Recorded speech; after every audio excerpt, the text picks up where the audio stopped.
While the Pacific TOA are eyeing up a return to the top of the GRC table, their opponents are looking at one of the toughest run-ins in GRC history to the end of the season. From today till the playoffs, they will be playing only subscriber clashes. And it all starts tonight when they meet the Pacific TOA. Hello everyone and welcome back along to your home of rugby and the Global Rugby Challenge, or the Subscriber Series. This series where you guys take the field against the world's elite and more often than not against each other. Today the Pacific TOA are looking to return back to the top. Sitting in second before tonight's matchup, they could go above the Jaguares for, well, maybe a moment's time in round 11 with 38 points on the table, an 8-win and just 2-loss record. They need this more than anything to get their season back to the top. The most notable results saw them go down by just a whisker of 3 points to the Jaguares back in round number 9. Since then, though, they did bounce back nicely to take out the Glasgow Warriors 35-28 in round number 10. Their lineup has undergone a little few changes for tonight's matchup and will be as follows. The front row, Sadleki Kavalu, Samisi, Lincoln Atamai and Fitu Tipu will be the front row combination. Zandre Lambrecht and Ryan Webb will combine in the second row with Conrad Femby, Tama Bailey and Ross Cameron, the back row of the pack.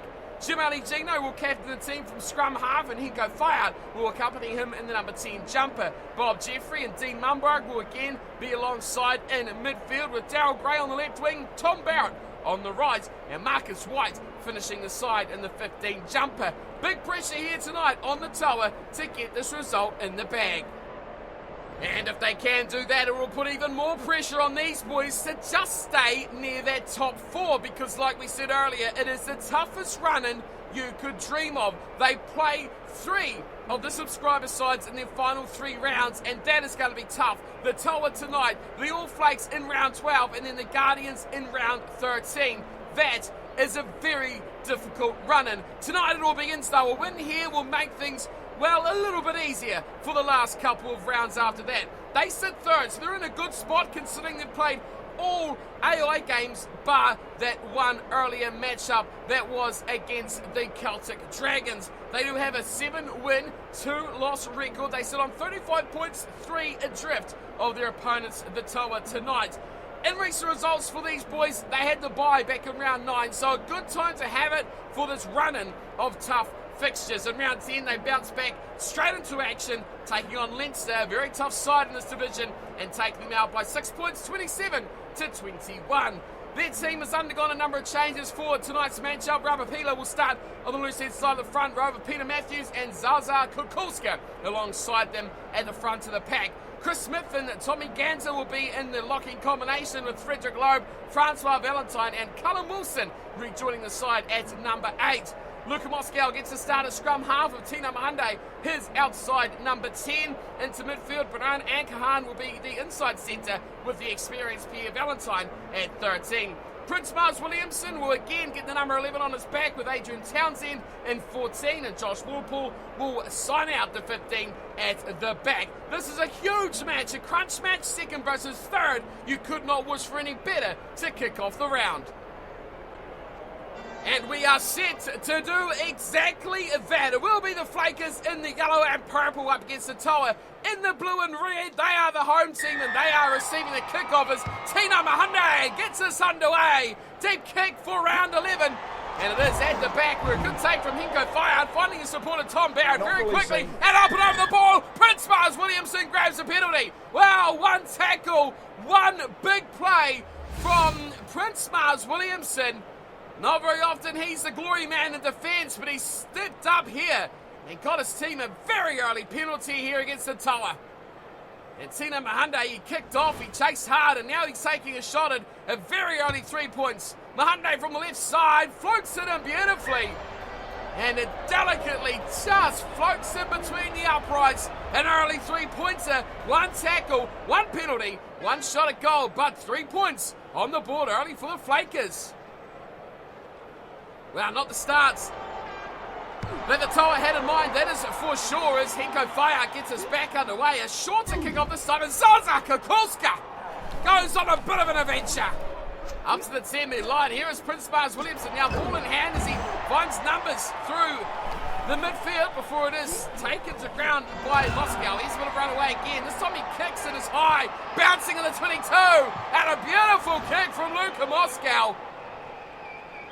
Running away to his right. He pivots on a high ball, puts it into the 22 on the bounce, and straight out it goes. Brilliant kick from the scrum half. Lincoln Atmai throws, Lambrex drags down, and here's Thayard. Now he looks to run. Mumberg, big ball out wide, and a chancing run here for Daryl Gray. Gets on the outside of the defence and takes on Josh Walpole at the back for the Flakers. And there is no way through. And now we know maybe why he's got the name Wall in his name. Josh the Wall Walpole at the back, proving solid in defence early on. Peter Matthews throws, it's stolen. That is a big turnover by Lambrex at the back. And now they got a chance to run it away to the TOA. Gray goes to the skies and he kicks it deep down, and here he is again, Josh Walpole. He's in the right place at the right time, and he hammers his back over the head of Thayard, who has to chase it back. Now he looks to the side. Weird. Gets to Lambrex. Big tackle there on Zandre Lambrex. Just outside their 22. Summer Bailey looks left side of Daryl Gray again. He turns it back inside to Gavalu. And again, it's Luka Moscow, who's working hard in defence to keep them down. Now they look out to the wide channels this time. It's an average run there from Ross Cameron. Normally a powerful player to get away, but he's taken down easily this time. Again, it's Lambrex out to Gray, and he's knocked the ball on. Well, a poor end there for the TOA attack. Release. Turnover going to the Flakers. Now they've got a chance to something back themselves. Valentine pops it away to Ankahan, who's looking for a little play down the short-hand side. Kukulska opens it up, and Tommy Ganso in for a bit of a scamper, but he's caught it back. The referee says there's double advantage there for the Flakers. Crouch. The knock-on from Daryl Gray. And we go back for the scrum. Luka Moscow to feed for the Flakers. And it's a solid scrum early on. Two very good packs. Normally like to dominate in the set-piece area. And it's an almost stalemate here. Callum Wilson waits through the back. Moves it for Moscow. Here's Tina Mahunde finding a bit of room too. They get it nicely out to the numbers. Here's a big chance for Prince Mars Williamson. One to beat on the corner of the back. It's a great chase for Marcus White. And those two are electric if they get space and time. Prince Mars Williamson on the attack, but Marcus White shuts him down. First port of call for the TOA fullback. And he does okay with it as well. Webb at the back. Here's Ali Gino. Holds it up before giving into midfield and is kicked away from Bob Jeffrey. Straight to touch.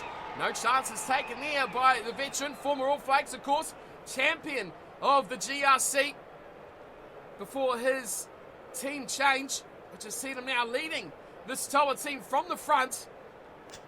They are on the back foot. They are trailing by 3, and inside their own half, the Flakers come back again. It's kicked away this time. Interesting little tactic there from Banan Ankahan, looking for the corner and looking to put the pressure on the TOA, forcing them back.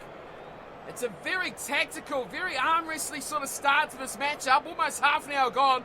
Just the early three-pointer for Tino Mahunde. As the line-out floats it again. Ryan Webb, he's the man at the back, and he's been very solid under the line-out ball. Here's a little bit round from Fitu. Tipu finds it to Barrett, and Tom Barrett down the right-hand wing, chase from Walpole. It's a foot race between the two, but they won't stop Barrett. Brilliant work. Tom Barrett breaking out of his own 22. Fitu Tipu, the tri-assist of champions, and the Pacific TOA break early hard and take the lead. Well, the Flakers were looking to play their territory defensive dominating game, and after we gave all the praise to Josh Walpole for his defensive efforts, he came unstuck with a brilliant Tom Barrett show and go. The dummy on the inside gave him just enough time to sneak past. It was a foot race after that. We know Tom Barrett's got plenty in the tank. Walpole gave him inch for inch almost to the try line, but couldn't quite get a hand on him. And the opening try goes to the TOA, completely against run of play. Domination territorially by the Flakers. But if you don't have the ball in hand, you're not going to make those line breaks. And the TOA, we know about them. We know they can go length of the field. Doesn't matter where they are, they love to run it. And that just shows exactly what they're capable of. It's over from Hinko Fayard, the conversion. And the Pacific TOA lead for the first time tonight, 7 points to 3. And a little bit of excitement finally creeps into this game as we near away to half-time. Oh, big tackle there on Kavalu. As the TOA have to play a little bit of damage control now, going backwards, almost intercepted as the pass was floated away to Fitu Tipu. Here's Jeffrey, and Fayard finds a bit of room down there right hand edge again. Pass inside nicely to Tom Barrett. Looks for the kick. The chase is there for Cameron. Covering back is Josh Warple. But it beats them all into touch. A little bit exciting there from the Pacific TOA. Tom Barrett, I thought maybe he could have ran that. He's got the acceleration. He's got the pace, we know. But just could not get away from the defensive efforts from the Flakers. Here's the ball away from Tommy Ganser, and it's straight to midfield where Ankahan is taking a lot of those first receiver kicking duties on his side as the ball is returned, and Josh Walpole for the touch. Oh, he took it beautifully as well. He swept around that sideline, but just got his foot on the white line. A great kick from Marcus White, and the pressure now is firmly on the Flakers to try and close this half out. They go safely to Lambrex in the front. Now into midfield is a charging run from Tama Bailey. Oh, that was dangerous. Strong carry of the ball is the open side flanker. Here's Kavalu. Back to Bob Jeffrey. He'll take 3. Oh, that is a really unexpected result. Time up on the clock. Bob Jeffrey says, let's extend this lead. Puts a cheeky little drop go over right in front, 20 back. No problem. Nice and safe. 3 points on the board. Thanks for coming. It's a 7-point lead. Wow, didn't expect that finish. I thought the TOA would love to put on a little bit of salt there and extend that lead out to 14 or even 12, but it didn't come their way. They have dominated the possession of this first half, but territory has been pretty even. 52-48, considering the way the Flakers kicked early on, they have not got the domination in those areas. Overall, though, it's been a pretty tight and pretty conservative half from these two teams who generally love to play, especially the Pacific TOA. 10-3 is the halftime score, and this is still very much anyone's game.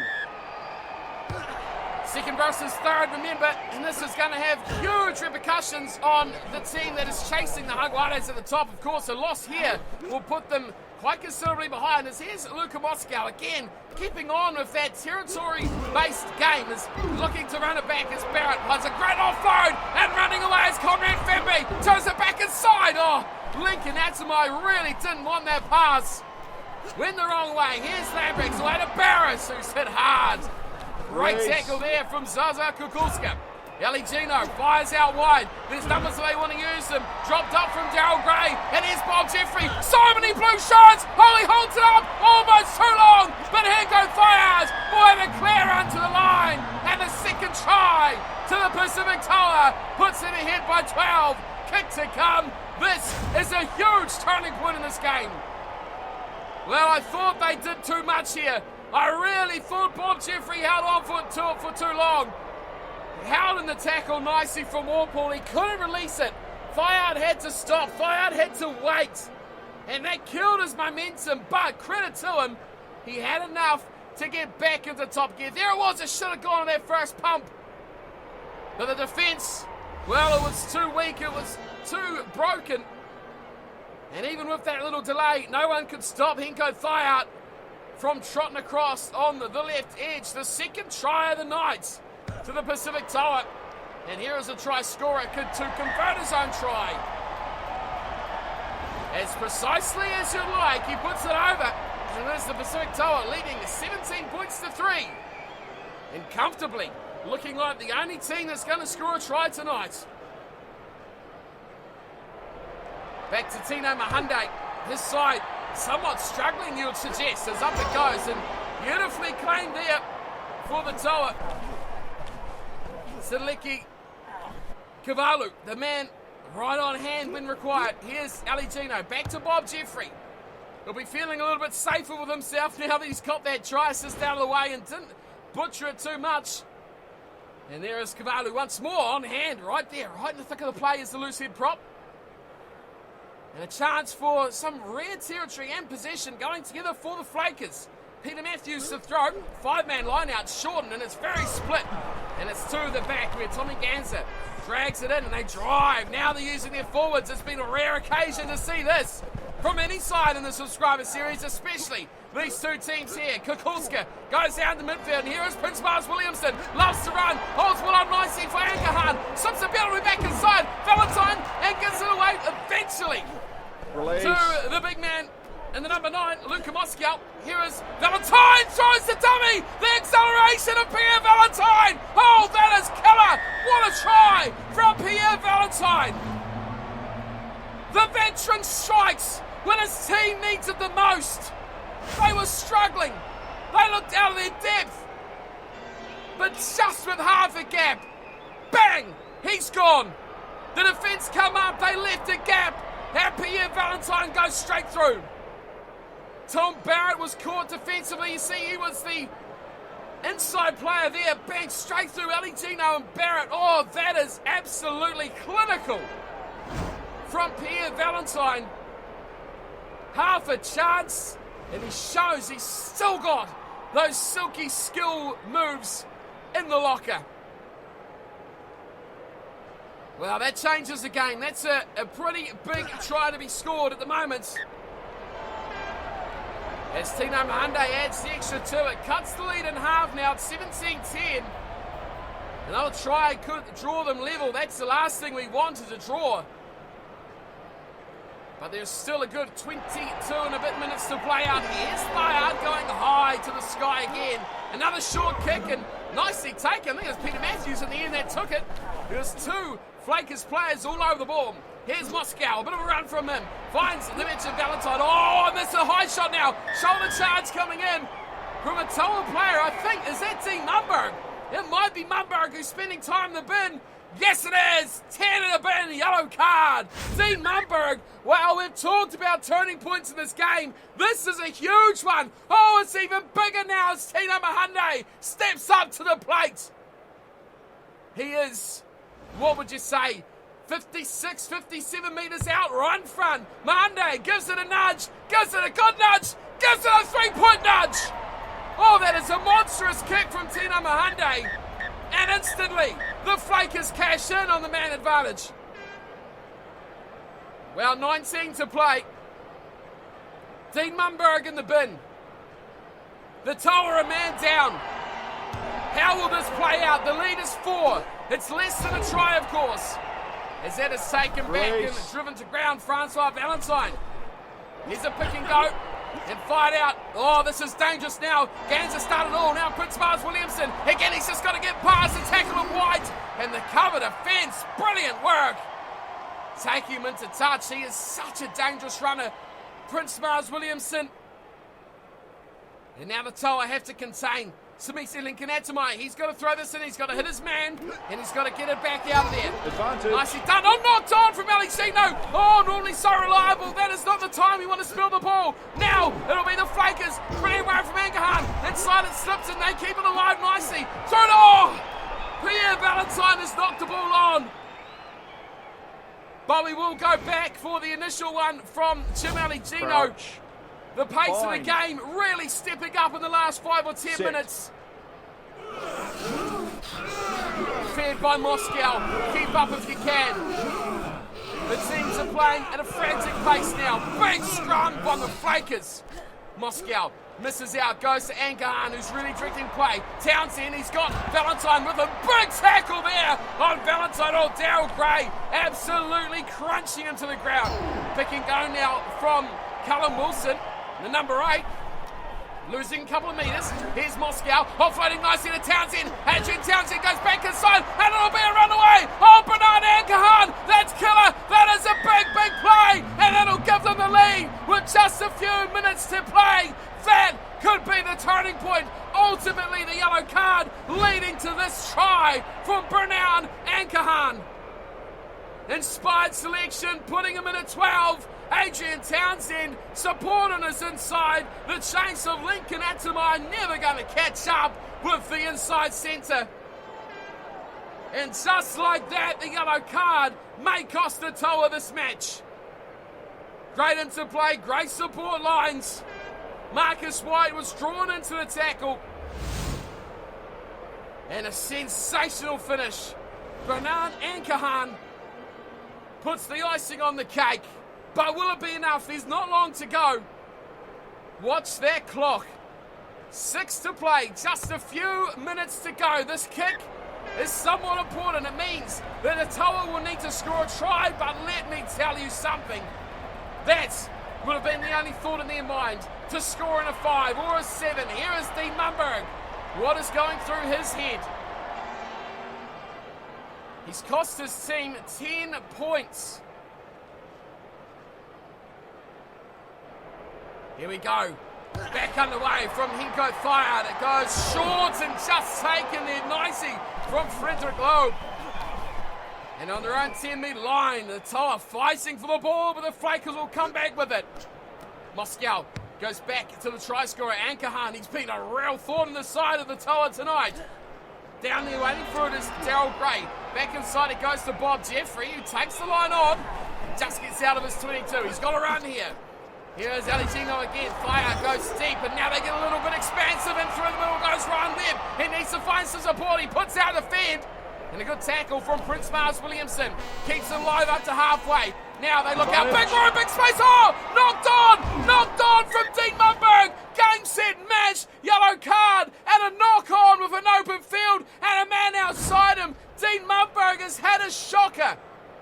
Well, he had Tom Barrett in support. And only Luca Moscow, I think, covering across. There was a try for all money. It was a 2-on-1 overlap. And the TOA have dropped the game. The Flakers hang on, and they did it tough. They had that 10-minute spirit, that's all they required, and they come away with what could be a crucial victory. But do not discount the Pacific TOA. They can beat anyone on their day. 2 tries apiece. But ultimately, it was the penalty goals from Tino Mahunde. 4 out of 4 from him. 2 conversions, 2 penalty goals, and a tries to Pierre Valentine and Bernard Ankahan. For the Pacific TOA, it was tries to Hinko Thiard and Tom Barrett, all converted as well from Hinko Thiard. 17-20, the full-time score, and what difference it could have been if a couple of tackles didn't happen or a knock-on right at the end. It was a close game, a tight game, but let's be honest, that yellow card was the ultimate decider. Both teams ran, both teams were exciting, and it was a great game, a great advertisement for the GRC. As are all these encounters between subscriber sides. They really do step it up a gear. Big game, such a tiny scoreline, just 3 points the difference, but a very close encounter that really either side could have won. And come playoffs, well, it is going to be decided by very, very small margins. You can see we've had 2 games of round 11 so far. The Crusaders got up 20 points to 11 over Toulouse. And then, as you just witnessed, the Flakers, big win over the Pacific TOA. Next up, we've got the Dragons taking on Clermont. The All Flakes up against the Glasgow Warriors. Exeter Chiefs take on Saracens. And then the Guardians up against the Jaguares. That should be an exciting game as well. Moving into round 12 as well. Do not forget, the Flakers will take on the All Flakes. And then round 13, the Flakers will take on the Guardians as well. So there is 3 huge games for the Flakers team. But I mean, what better way to start? A win against the TOA. That's surely going to be the toughest, isn't it? I don't know. That yellow card, I don't know if they would have won that game without that yellow card. But there we go. We'll see how the rest of the season unfolds. Having a look at the table, and well, if anything, this has kind of made things even more congested now. The Jaguares still have to play, and remember they play the Guardians in the final match of round 11. The Flakers have played 10 games now on 39 points, and the TOA have played 11 games on 39 points. The TOA had the bye in the final round, round 13, so they've kind of got to make sure they're there or thereabouts come the end of that 12th round. But still, you look at the table and you say 39 points. They've got a nice 8-point lead over the Guardians and the Dragons, who still have to play, remember. So that could be cut down to as little as just 3 points. If those sides do pick up the 5-point win, it'll open it right up. The All Flakes, though, well, haven't they got a task in front of them? Still reeling from that poor start to the season, but ultimately they'll make it into those playoffs come the end of the season. So next up, we've got to look forward to the Celtic Dragons back in action. They take on Clermont, and this is now becoming a case of getting as many points as you can in this battle for those top 6 places. even the Flakers could finish way down in 5th position is a huge possibility, with still most teams having 3 games to play. So don't go anywhere. Keep your eyes peeled. We'll have plenty more subscriber action to come from the GRC. Now, there we have, Super Rugby is over ultimately in Super Rugby Aotearoa. So more time to do more of the GRC matches as we try and wrap up Season 4 and see who will be crowned champion this season. Thank you all for tuning and watching. Hope you enjoyed today's encounter. Let me know your thoughts, of course, in the comments section below. And I'll see you all next time for the Dragons versus Clermont. Until then, take care.